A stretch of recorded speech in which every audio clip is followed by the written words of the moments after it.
Hi, everybody. Welcome, and thanks for sticking with us through a few opening technical glitches in the seventh week of shelter in place for the financial security program. We're really delighted that so many of you have registered for the overall financial security during COVID-19 discussion series that we're holding, and especially today. We have a record number of folks joining us, no doubt because of the quality of the speakers, of their leadership, of the ideas that you're going to hear today. So this is the third of the financial security program from the Aspen Institute's COVID-19 discussion series, and it's going to be focused all on the state of housing in America, and specifically the heightened issues that have come to the fore because of novel coronavirus and COVID-19. Specifically, we'll get into lots of pieces of how the issues have raised up, come into starker relief, demanded even more urgent leadership and solutions, and especially right now around rent and eviction and mortgage. We've really done our best work at Aspen to identify a set of speakers who are going to help us all get much smarter and also feel, I think, some hope that there's some real solutions to this issue. So just to take a step back for a minute, again, this is one of a 12-part series that the Financial Security Program at Aspen is holding in the months of April, May, and June. The mission for the Financial Security Program at the Aspen Institute is the same now as it is prior to COVID-19. We really shine a spotlight on the most critical financial challenges facing American households.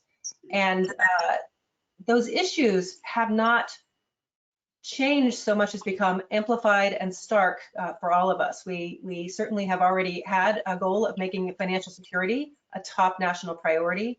If anything, right now, because of the crisis, both economic and health crisis, those issues don't need as much case making, but they do need even more people rolling up their sleeves to prioritize solving these problems so that households can be resilient, so that the economy can be resilient. So today specifically, we're going to be looking at the state of housing. It's actually coming to us specifically here at Aspen because we've been now working for about a year through our EPIC process on the issue of housing affordability and stability. We recognized housing as one of the most critical financial challenges facing U.S. households before the pandemic. And so certainly the ways that we will be talking about it today with this incredible set of speakers will showcase not only what is even more problematic at the moment, but what we can do about it. The work we put out in January was a primer. We do the best work around right now at synthesizing an issue, the dimensions and drivers of that issue, and also looking across the entire field to understand how much convergence is there across very different parts of the housing ecosystem on the dimensions and drivers of the problem. And so we've already put out the primer that's going to be linked in the notes to this episode. Beyond that, we'll be able to really look at the solutions. And even though we're going to do a good preview of some of the options there and some of the most important opportunities, there's also going to be a housing solutions primer that we'll be publishing later this year. And this will be another piece of that. And in the short term, we'll be condensing everything that people talk about today into a resource guide that's available. There's going to be two parts to the conversation today. First, we will have a conversation between Connor Doherty and Secretary Julian Castro, which will be really, I think, short but really distinct, and I think there's a lot more to say than we'll say there. And then we'll move into a panel discussion led by my colleague from the Financial Security Program, who's been leading all of our work on housing, Catherine McKay. Just to put a little bit of context before I introduce Connor and the Secretary, because of COVID-19, the mass unemployment that we're seeing, more than 50% of renters households have lost a job or had a pay cut in the last couple of months. and that evidence from the Great Recession tells us that getting more than a month or two behind on housing payments has catastrophic consequences for families and for children and for the broader economy. So those are going to be some of the real pain points we'll be looking at. Let me turn this over to Connor, and I'm hoping that we can actually have the secretary in video form as well as in audio form, but we've had some technical difficulties with that. But Connor, you're going to do a wonderful job in either case. But just to go into a little bit of background, Connor is an economics reporter at the New York Times. He previously spent a decade in New York covering housing and the economy for the Wall Street Journal. And he came onto our radar screen not only from that writing, but from his most recent book, Golden Gates, his first book, right, Connor? Yep. First book. Really, we could commend it to you all if you haven't read it. It tells a story behind falling home construction and human costs of those decisions, a lot of the issues on the housing supply side, which really do factor into affordability, but just the investigative reporting and the story that you tell there coming out of California and the communities over the last few decades is must read for anybody who's really tuning into housing issues these days. And Connor, I know that this is the first time you've actually been able to have an interview with Secretary Castro. Secretary is also passionate about housing policy, as many of you will be aware, as he served as Secretary of Housing and Urban Development in the Obama administration. And he was mayor of San Antonio and also was a Democratic primary candidate this year for president, and really had one of the most comprehensive and innovative housing plans in that primary. So we're just delighted that you both join us today. I finally, before I turn it over to you, want to thank our funders at the Financial Security Program for letting us pivot in the course of a lot of aggressive work plans to focus on issues that matter right now. And so to the Prudential Foundation, the MetLife Foundation, and the W.K. Kellogg Foundation, thank you very much. And with them and with the Financial Security Program, we're just delighted to offer today. And Connor, I'll turn it over to you and to the Secretary. Cool, thank you so much. I think we should all remember that when archivists look back on this period, it's going to be nothing but greeny wind cams that tell people like what happened at this time. The governor of California recently had a press conference with Bob Iger and all these, big luminaries of California business, and it echoed throughout the entire press conference, and they had to shut it down. So this is just the way of things these days.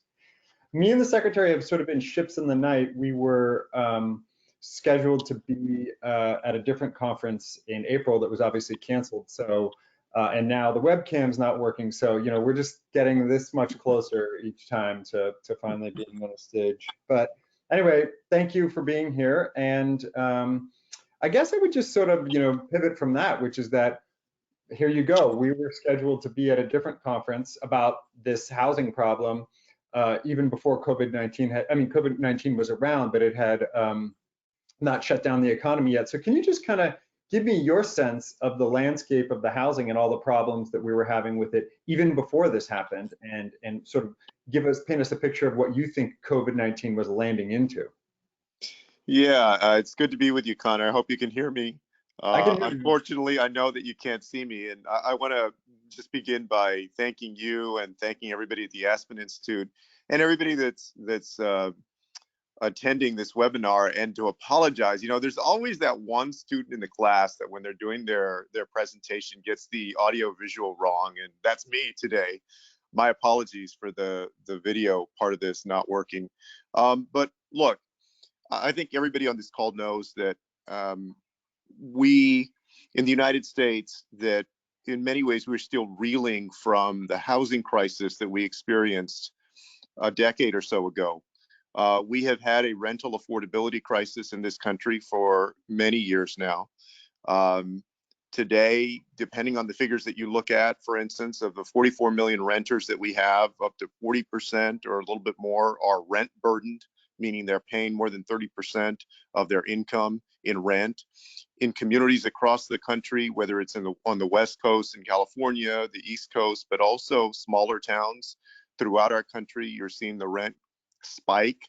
On the homelessness front, we had some pretty good years of seeing homelessness numbers go down in our country, but over the last couple of years, they've been going back up. They've been going in the wrong direction. This is one figure that people may have heard consistently during the campaign. For instance, the presidential primary was that in no county in the United States of America, if you're earning minimum wage, could you afford a 2-bedroom apartment. And there was a recent study that said that a minimum wage worker would have to work 122 hours per week to afford a 2-bedroom rental in the average housing market. Now, of course, you know, there are differences among housing markets, but that just paints a picture. On top of that, over the last few years, our home ownership rate has been near a 40-year low coming out of the housing crisis. So you add all of that up, and we were facing headwinds in this country before COVID-19. Exactly. And so what do you think are the risks now? What are you most concerned about? I mean, I think if there's one thing we learned from 2008, it's that you can't overthink how to get things right. You have to kind of, when you have a crisis that is so acute, you have to come up with a plan and accept that plan's kind of problems along the way. I think when people look back at 2008, they say there might have been a little too much deliberation. I mean, I'm sure there was politics and whatever to blame for that, but so what do you think are the risks, and what do you think we can do? You know, if you were trying to come up with a sort of plan of action, what do you think would be some of the major pillars of that? Yeah, well, I guess I would start with the broader context very briefly and say some of the best research on housing that we've seen over the last few years has really shown us that housing is the basis for familial stability of the family, stability of the individual. And so when we talk about the need for people to have safe, decent, affordable housing, the stakes are very high. That ties into the quality of somebody's job prospects, the quality of their kids' education, their access to, transit, their access to fresh food, access to so many things that determine quality of life and economic mobility. So I would start there, and then say that the stakes during this particular time period are that we're going to see millions of Americans out on the street in the next couple of months, that people who have, that are still paying off a mortgage are going to find themselves losing the biggest asset that they have that makes up the greatest part of their wealth. And so when we think about a plan for going forward, perhaps the biggest gap that we have when it comes to housing right now is a lack of direct rental assistance out there. I would do two things. I support legislation that has been proposed that would impose eviction moratoriums and also provide forbearance so that mortgage holders and renters are both protected. They're going to be able to stay in place right now. As you know, the Federal Housing Finance Administration, FHFA, FHA, the agencies have essentially provided opportunity for forbearance for essentially properties that come under the purview of those agencies, but that's not everybody. Local communities have been working on eviction moratoriums. Some states have also worked on that.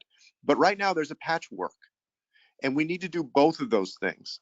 It's not enough only to have, for instance, an eviction moratorium, because what's going to happen is that 2 or 3 months from now, when things start hopefully to get back on track, many landlords are going to say, okay, give me the last 2 or 3 months rent in a lump sum. And if you don't, then I'm going to start my eviction proceeding. We have to remember as well that even though some people might think of landlords as this big giant corporation that owns 10,000 units of housing or 25,000 units of housing, most landlords in our country are actually small mom and pop owners. They own a single family residential unit that they rent out, or they own a duplex or a fourplex. I say that to say that we need to address both sides of the equation. As we keep people in place, we also need to provide rental assistance that ensures that those landlords also are taken care of so that people can stay in place. So my plan, and I think this legislation that's out there, there are at least two different pieces of legislation.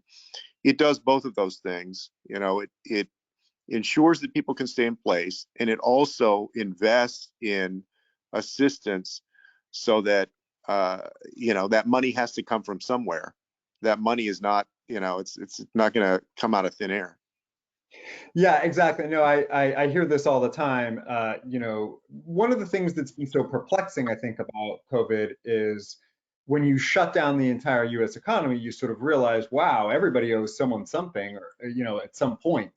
And if they all shut down, you know, you hear people say, oh, well, what about cancel rent? And then people say, well, what does that do for mortgages? And then people say, what does that do for property tax? You know, and it just leads to this kind of circular everything. And so these plans all have to kind of be put together, or else, you know, you're just kind of chasing fire. Anyway, what do you think? One thing I'm kind of passionate about, or I've thought a lot about, is the local role of housing. You know, when I was writing my book, I just kind of came to the conclusion that outside some, you know, big things, you know, local, and you as a local guy earlier in your career, mayor, I'm sure appreciate this. You know, a lot of our housing policy is basic local housing policy. So what do you think is kind of the balance? What is the right balance, or what do you think locals can do? What do you think the federal government can and should be doing? I guess you just kind of went over that now. Yeah. But what also can local governments be doing, and what should they be doing? You described a patchwork, so that's unhelpful. But at the same time, anyway, what I'm saying is that I think cities have a huge role in this too, and I'm kind of curious what you think, what you think that role should look like, because I just think that no matter where you go in housing, whether it's before or after COVID, this cities are going to have a pretty central role in what actually happens and how these plans are implemented. Oh, absolutely. You know, and of course, I'm a big fan of local government. Spent a lot of time in local government, and I know that some of the most creative things that are happening, both in terms of policy and investments, are happening at the local level. So your question is, you know, what can local communities be doing? Look, the scale of the challenge that we have right now, and also going forward, requires a robust federal response. But that doesn't mean that local communities don't have a role. They do.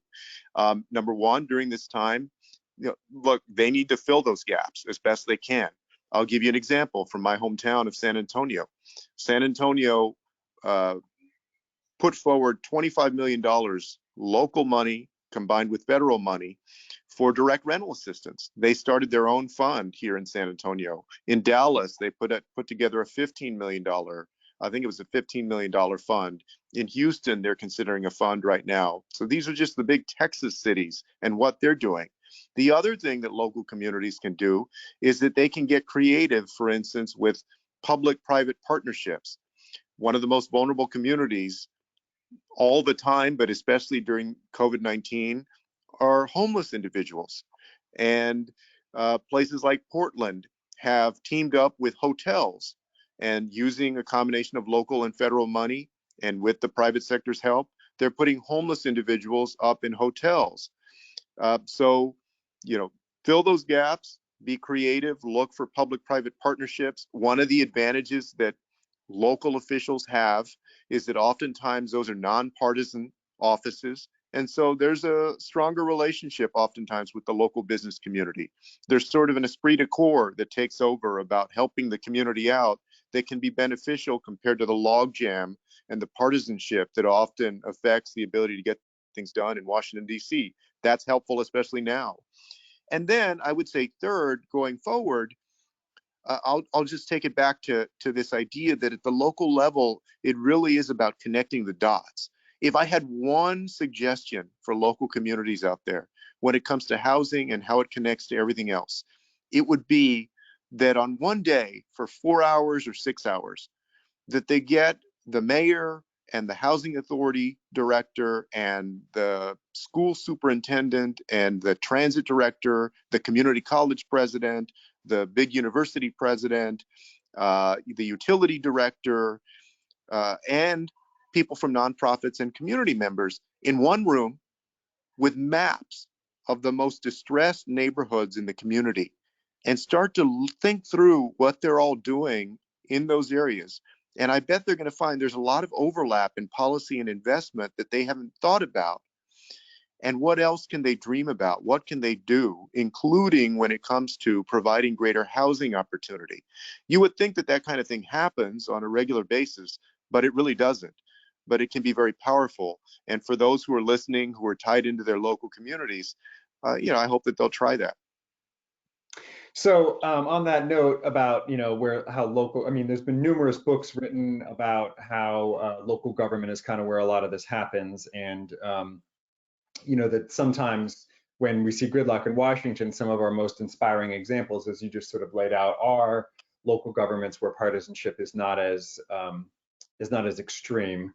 Why don't we just end on this note, which is, what do you, I hate the term, never let a crisis go to waste. So I'm not going to use that term exactly, but my point is, what do you think we will, what is something that could, what positive do you think this could come out of this in terms of getting our policy right? There are moments when, just example my own life, the news business has been through this, tremendous disruption over the past 10 years, and I was very unhappy about that. But there are new things that, in the course of a couple of years, we just radically changed our thinking in ways that wouldn't have happened absent the total destruction of advertising. So what kinds of things, what sort of truly revolutionary ideas do you think might come out of this and really kind of put us in a place where we have a better foundation?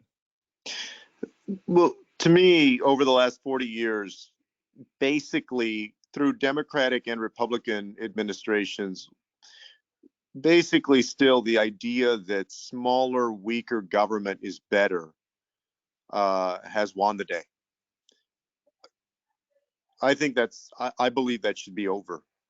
I believe what we need smart, effective, competent, and government that is robust enough to ensure broader prosperity and to overcome the inequality that we see in our country.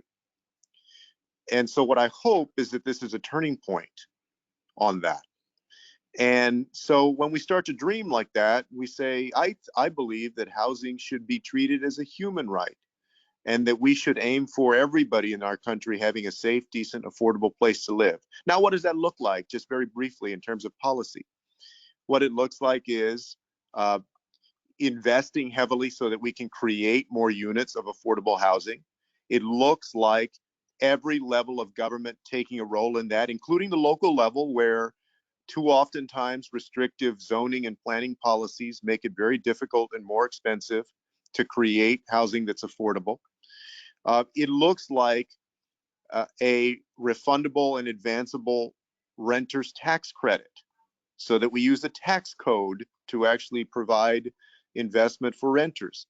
It looks like making an entitlement program out of the housing choice voucher program, so that if a family makes less than 50% of the area median income, in other words, if they're very low income or extremely low income, that they're able to avail themselves of a housing choice voucher. Now, again, you need to work on both supply and demand there. But those are some of the things that I think we need to do: make significant investments, create more housing stock, and also create more opportunity for people who need it, and everything else that goes along with that, right? In terms of wages, ensuring more prosperity and so forth. All of that is connected, but those are some of the things I think that if we want to be more ambitious, we should be considering. Okay, cool. Well, thank you so much for being here. I was worried, we've never met before, so I was, worried you might be boring, but the term, I hope the era of smaller, weaker government is over, really kind of dispensed with that way. So thank you so much. hope another time we can talk about that, because that's a huge subject that I tried to write a book probing about and found like it barely even scratched the surface. So thanks again so much for being here, and I hope we get the chance again sometimes. And thanks to everybody else who I can't see watching and listening right now. Absolutely. Thank you. All right. Thank you, Connor, and thank you, Secretary Castro. That was super interesting. I am Catherine Lucas McKay, the Senior Program Manager with Aspen's Financial Security Program. As Ida said up top, I lead our research initiative called EPIC, which does deep dives for 2 to 3 years at a time. The cycles keep getting a little longer. And right now we've been working on housing for about a year. So I invite my fellow panelists to turn on their webcams and unmute themselves. We are going to have a conversation with myself and 3 experts who work on very different parts of the housing industry to talk about the challenges raised by Secretary Castro, and that, we've all been noticing, both people in the housing industry and just every person across the nation has questions. How are people paying rents and mortgages amid this crisis now that 30 million people are unemployed? Thank you so much to everyone who has submitted questions or asked questions in the chat, particularly given the slight delay in getting started. What we are going to do is ask you to please continue submitting questions that way.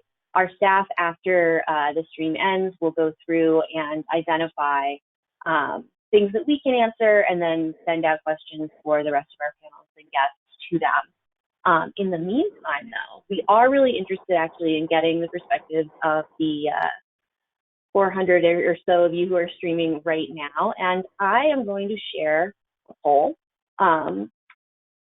This kind of matches up with the key question of, well, we're facing this terrible emergency, but where did we start from? It wasn't the best place. So this poll will be on your screen for about the next 30 seconds. Then I will close it and we will move into the panel discussion. And at the end, I've got a couple more polls sprinkled throughout, but at the end, I'll show you all the results. So I believe most people's webcams are at this point on and ready to go. We are really excited to deliver this to you, and I'm going to move us right into our first question. So as panelists respond to it, first, please take a moment, introduce yourselves, tell us about the aspect of housing that you work on. And then the question that I have for you is in like high level terms here. Now that we have this unemployment crisis plus a pandemic, what do you think is the most important thing right now to do to triage the crisis in terms of people's housing situation? So, going to go ahead and close this poll in 5, 4, 3, 2, 1. Close the poll. And here are all of our smiling faces again. All right, so Barry, I'm going to ask you to respond first. Well, thank you very much. My name is Barry Zegas. I'm a senior fellow at the Consumer Federation of America, where I work on mortgage and housing finance issues from a consumer protection perspective. And in my career, I was president of the National Low-Income Housing Coalition and senior vice president for community lending at Fannie Mae, and I'm now working independently and affiliated with CFA. I want to answer your question, I want to echo Connor's comment about what have we learned from the last crisis. And I'd say what I learned from the last crisis is the importance of flooding the zone, of not being overly focused on, what is the least amount we can possibly invest in this problem and still get a good result, but instead focus on the fact that we are in an unprecedented economic calamity where millions of people, through no fault of their own, have lost income, lost their jobs, and are still having to make payments on regular monthly bills. In the last crisis, we focused almost entirely on homeowners because that's where the crisis originated. There, the economic crisis began in the financial sector and bled into the real economy. This time, the real crisis has started in the real economy and has bled into housing finance. And we've learned how to deal with owners more effectively from the crisis. Right now, the big crisis I'm most concerned about is renters who have lost their jobs and income and are confronted with the prospect of having to make rent payments that they simply cannot afford and couldn't afford in many cases before the crisis, certainly can't afford today. Flood the zone. I love it. All right, Sarah.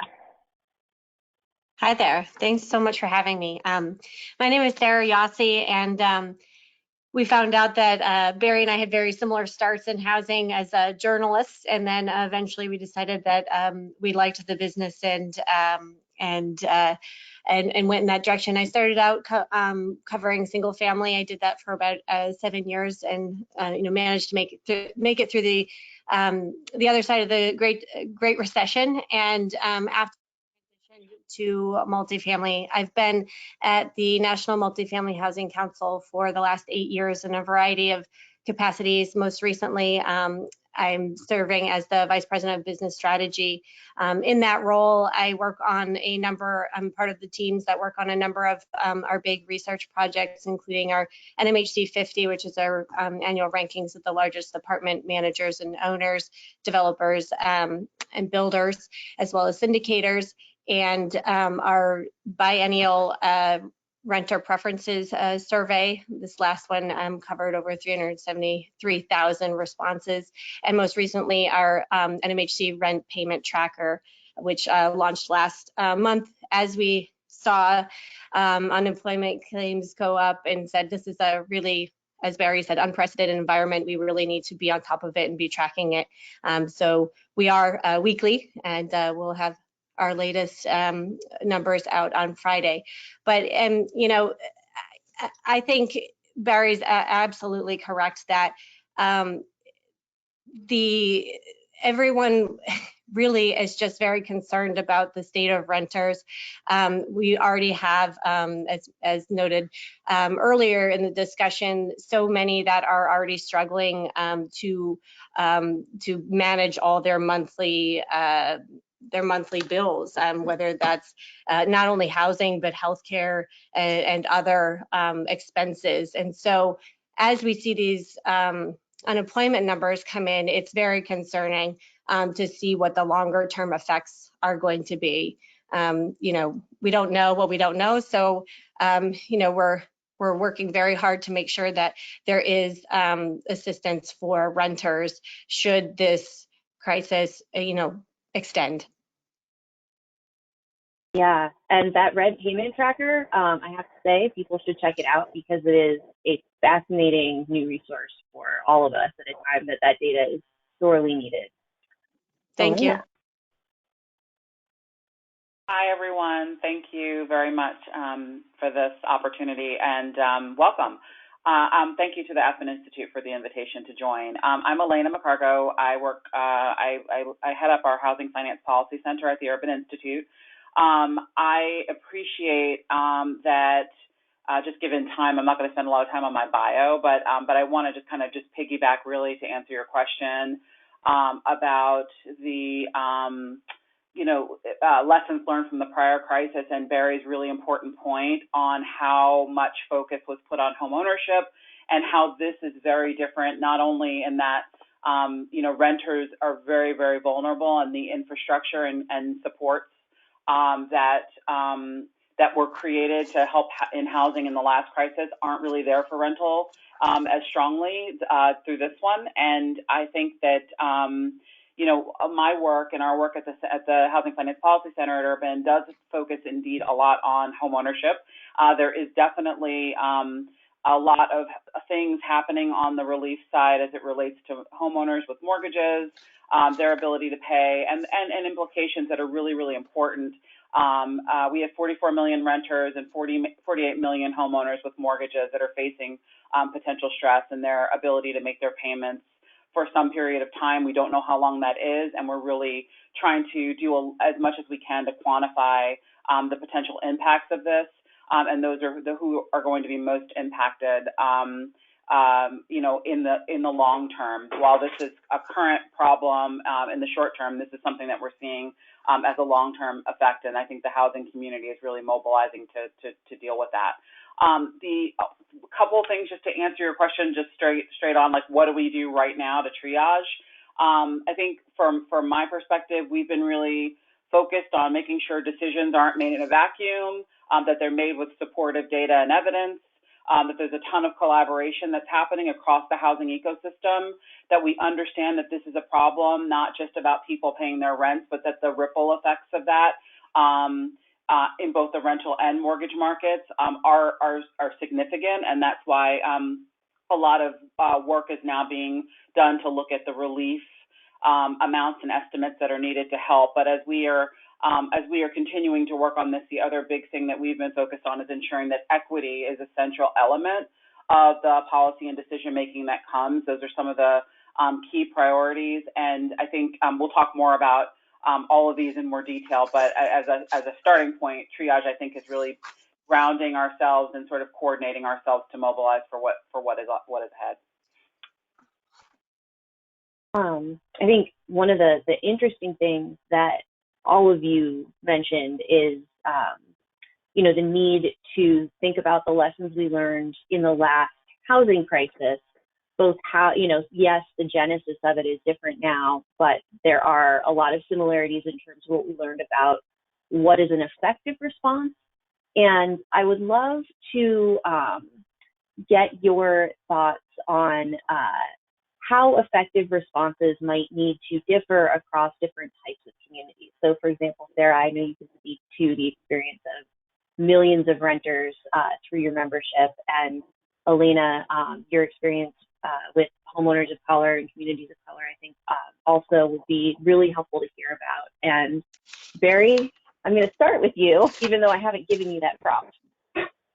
Well, thanks very much. Also, of course, thanks to Aspen for setting this up. I would say there are 4 points I would try to make with regard to this. The first I've already made, which is I think we learned in the last crisis that you have to, when you're facing a crisis of this magnitude, you got to put the pedal to the metal, push out as much assistance as fast as you possibly can, because the first phase of work in any crisis like this has to be rescue, and rescue has to be the top order of the day. Second, I think it's really important to acknowledge that after the crisis in 2008, a lot of structural change was made in both the mortgage finance system and in the banking system. And I think it's great to hear how many banking executives have been able to say very proudly how well capitalized they are and how they're not going to need support in this crisis because they have such deep capital. And as someone who worked on the Dodd-Frank legislation that was resisted in many cases by the industry, I feel like saying, you're welcome. The public stepped up, put new guardrails in place, and in fact, the financial industry is stable. Similarly, the mortgage industry is stable. We don't have a rash of dangerous, unstable mortgages that are forcing homeowners into difficult choices. On the other hand, we have homeowners in stable mortgages. And my second point is you have to pay close attention to what happens to these borrowers when the forbearance that the CARES Act entitles them to is over. How do they pay back the money the payments they've skipped? Let's make sure it's equitable and affordable, and we don't create a second wave crisis through that. The third is to appreciate the importance of national intervention. While I have tremendous respect for state and local government, I've worked for them, I've advocated for them, we have to be clear that they have a much more limited scope of action. They are basically pro-cyclical fiscal actors. They cannot run budget deficits. And so this is the time when the federal government's intervention is extremely important, and to take into consideration the plain fact that at the local level there's a lot of siloed development of the work that has to be done. And finally, we've talked about having to address rental needs, and I'll defer any further conversation about that. Thank you. All right, I'm going to keep going in order here. Sarah. Yeah, I mean, I think, what I've learned through looking through the last, kind of big housing crisis is that it takes a long time to recover. So, we have a very slippery slope here. And we really do need to be doing everything that we possibly can. And, we really are, we absolutely, NMHC is advocating very, very strongly for, about $100 billion in renter assistance or relief, however you want to phrase it. We just don't think, given the scope of the job losses, that those short-term benefits are going to be enough to kind of ride it out. I mean, if you look back, the housing market, it hasn't even recovered if you're measuring starts as like a measure of health. I mean, it's still not fully back up to where it was in 2004. So with that said, there are a lot of policies going, and we need to understand that, we're all in this sort of food chain together, right? So when the renter has trouble paying, the property owner also has trouble paying their obligations, which are many.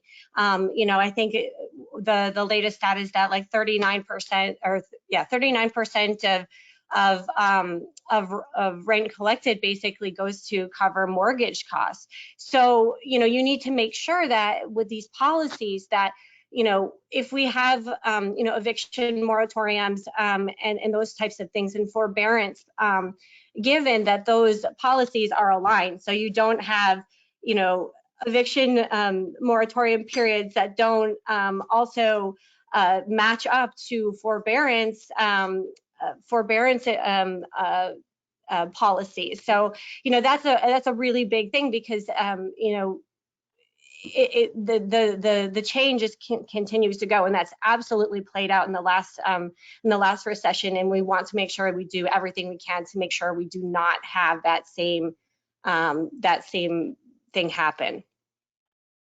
Yeah, no, I appreciate you bringing up that same point around, landlords as people who are businesses who house people. One of the lessons that I've taken from the last recession is that if we end up in a situation where landlords go out of business, that leads to poor outcomes for renters, including displacement and foreclosure.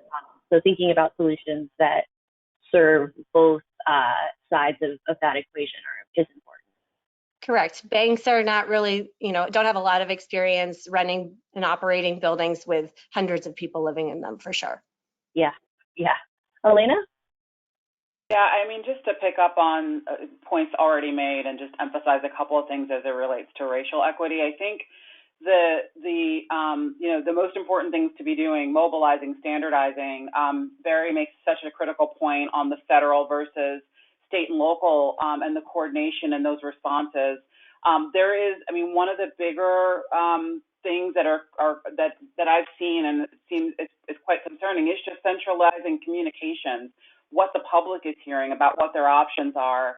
Whether you're a renter, a landlord, a homeowner, you need clear direction and understand where the relief might be, who do you call, those kinds of things. And that's been a bit fragmented. I think Secretary Castro referred to sort of this patchwork earlier in his comments. And I think that you've got to move quickly and get things in place. I completely support that, but I do think that there is a point and some central sourcing around communicating so the public understands where their options are. And I think, really having federal, state and local talk about moratoriums and different options, needs to be coordinated and just ensure that people really understand where they're supposed to go and what is actually available to them based on where they are. So that, I think that's just I just wanted to highlight that point because it's just so key. The other thing, just going back to sort of before the crisis, we had been working particularly on the homeownership side around what the racial homeownership gap and its connection to the racial wealth gap overall. And we know that communities of color have a high proportion of their net worth is tied up in homeownership for those that are able to be homeowners, but that there's a persistent gap in the homeownership rate. There's a 30-point gap between Black and white homeownership, and that's just been something that people have been chipping away at. And also, just in regards to the last crisis, the homeowners of color, in particular Black homeowners, from the last crisis we're still in the process of recovering. We have not seen recovery there as we have seen gains made in other racial groups. And so that was something of great concern that has been in focus. And so that just points to me in this crisis in the importance of sustainability of homeownership. A lot of the homeownership losses that we're seeing, particularly in the Black community and the Hispanic community, came from foreclosures and loss of wealth and the inability to sort of get back into homeownership and build wealth again. And I think this, we can we are and should be very focused in all that we are doing here to make sure that people aren't facing foreclosure, or like get through this crisis, try to stabilize people in their homes. We understand how important housing is as a prescription for this health pandemic, and so it's important that sustainability and policies that really focus on keeping people in their homes, whether they're renters or owners, be sort of paramount in this, and that's really critical and crucial, particularly for vulnerable populations and communities of color. Thank you. So I'm going to take advantage of the freewheeling live stream format and say, since we got started a little late, we're going to go a couple of minutes long. I have one more poll that I want to share with the audience, and then I'm going to move into a final question for us.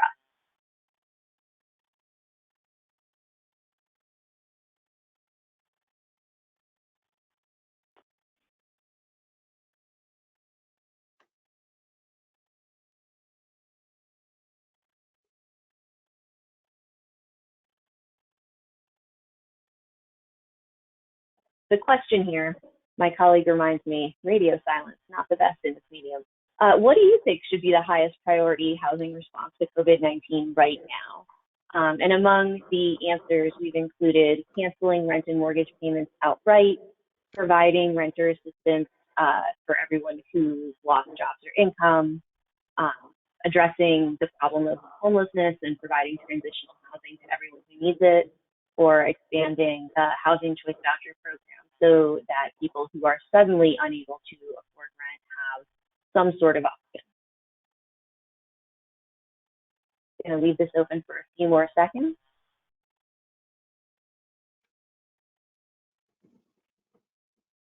And again, I will show the results at the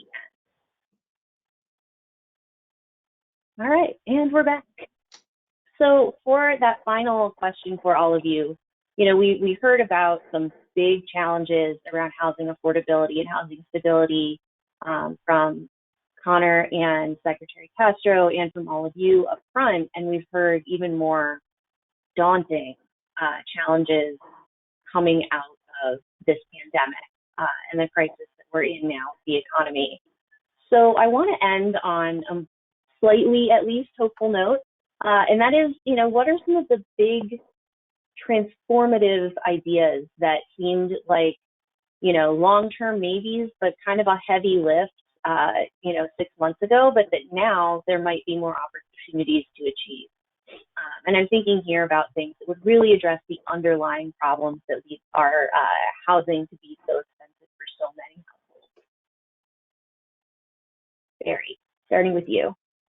Okay, thank you. So I'd be remiss, by the way, if I didn't thank Secretary Castro for his super cogent and concise comments, and I want to reinforce one of the things he said near the end of his conversation. I think the actions we're taking today in the pandemic have to really be grouped into three categories of rescue, stabilization, and recovery. And they're not all the same tools, and the response should be phased. And so getting to the question of stabilization and moving on to the future, let's remember, as the Secretary said, that we have an underlying affordability crisis for renters that predates the crisis, and we have an opportunity now to do something to fundamentally change that. The Secretary recommended, for instance, an entitlement approach to Section 8 housing choice vouchers that would mean access for all of the people who are eligible for it to get it. Right now in the Section 8 program, as many of the people on the phone know, only about 25% of all the renters who are technically eligible to get Section 8 assistance actually do. And about 40% of all renters today are severely cost burdened, and about 3/4 of those with incomes below 30% of area median, $30,000 a year, are severely cost burdened, paying more than half their income for rent. That is a fundamental structural drag on the economy and drag on family budgets that we need to address. And so I hope coming out of the crisis, we'll take a fundamental re-look at the way we think about the state of the safety net, and that we focus on the lack of structural stabilizers for these kinds of crises. And we look at the importance of paid sick leave, which has been brought into sharp relief in this crisis, of how smart or foolish it is to tie health insurance to employment when you confront large unemployment problems. these are structural problems that we have an opportunity to address. And I hope that following the election in 2020, a new Congress and a new administration, whichever side prevails, will take to heart the opportunity to address these more fundamental underlying problems, because they have exacerbated the unavoidable and unanticipated consequences of this particular crisis. Yeah, thank you. I think, we tried to stay very focused today in the hour that we had, but certainly all of those non-housing challenges have such profound impacts on people's housing that's really important to think about it and deal with as well. Sarah. So I have a little bit different perspective and answer to that. If you're asking about what do I think that we're kind of learning that's going to stick post this pandemic, I think that I have two sort of answers to that. One is on the renter side, it's just been incredible to see how the operators have really gone and developed new payment programs that are much more flexible, much more renter friendly in terms of being able to flex with their income streams.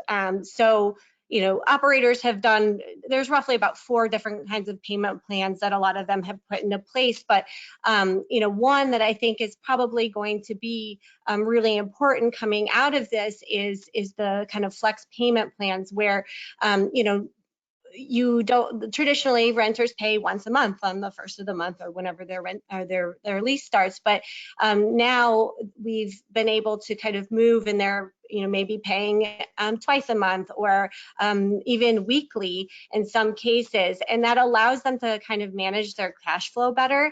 And I think when these jobs kind of, we don't know if they're going to come back in the same sense as they were, and people maybe will have some kind of lumpy income streams. And I think having that flexibility is going to be really helpful to them. And I think it's going to be something that stays as we move, from crisis into whatever the new normal. I really hate that term. The second thing is, and I think people have really highlighted that today, is that there's incredible demand, and we already have a housing shortage, and that's creating even more affordability issues. And I think this just underscores even more the need to find ways to produce more housing. I mean, and some of that is maybe some creative technologies. I think they mentioned on the earlier panel more creative public-private partnerships. There are a lot of things that need to sort of be fast-tracked coming out of that, and I think that these were all problems there. They were all kind of solutions that happened before, but this crisis is going to, really, really highlight the need to accelerate those and be more proactive in finding those solutions.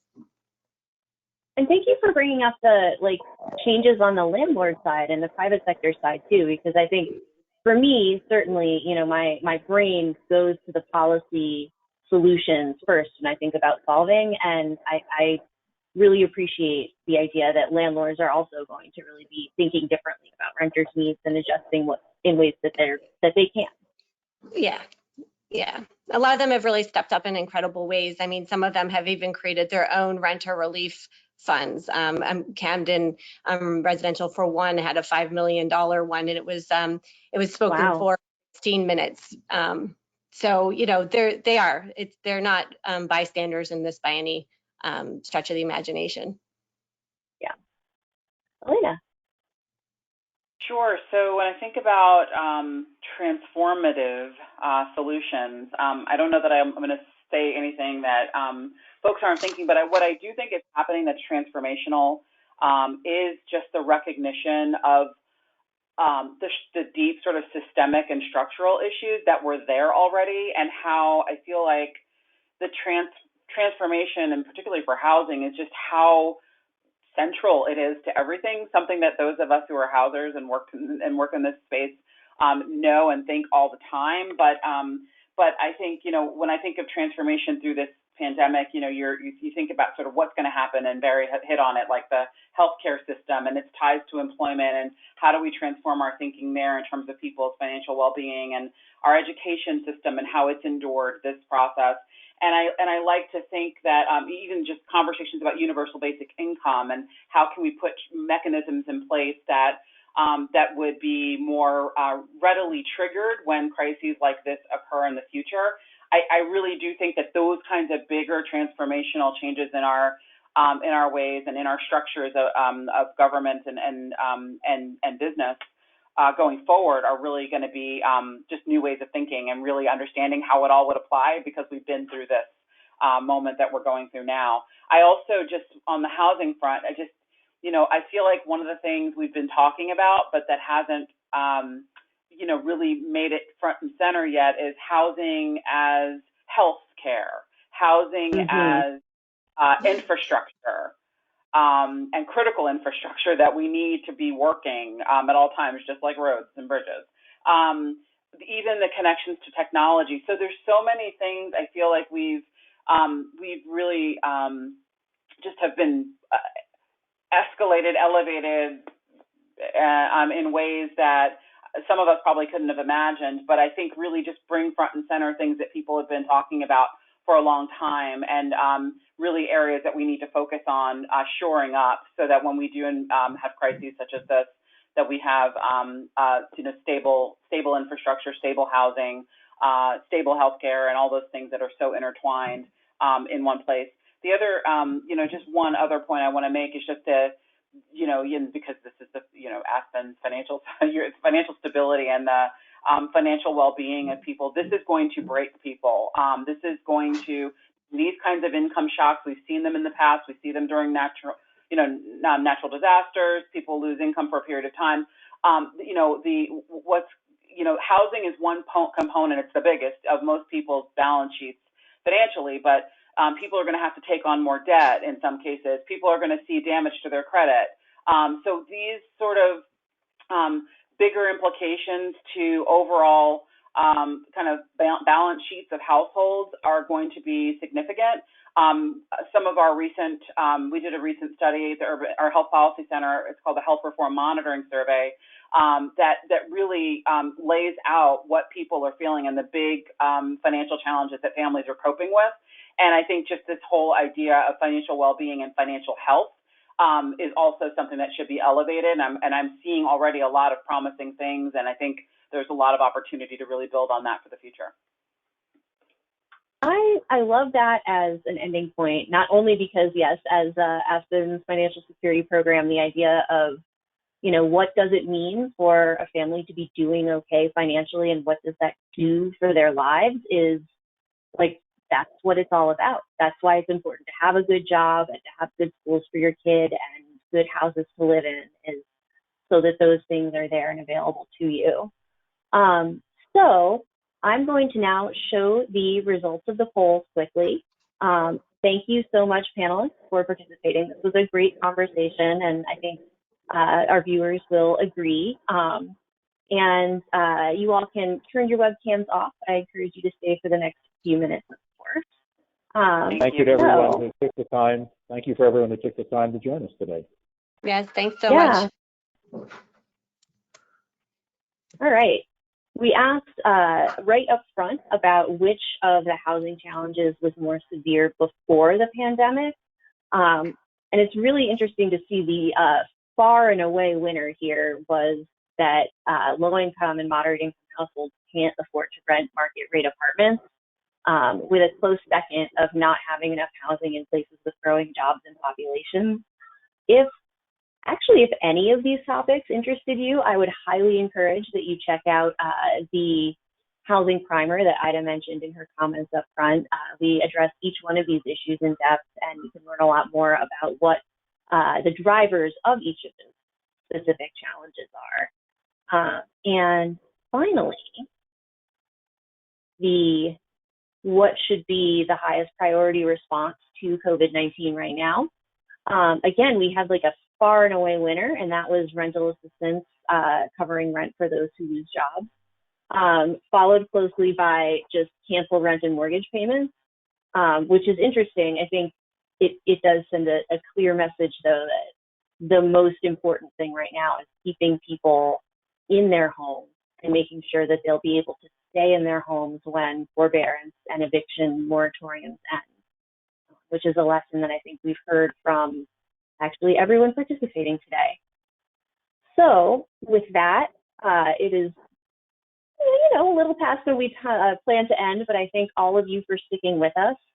I do feel like we ended on a hopeful note. This is an enormous challenge, but the leaders who are working on housing and stepping up to it are, as you've seen, really impressive and coming from every possible sector and angle out there.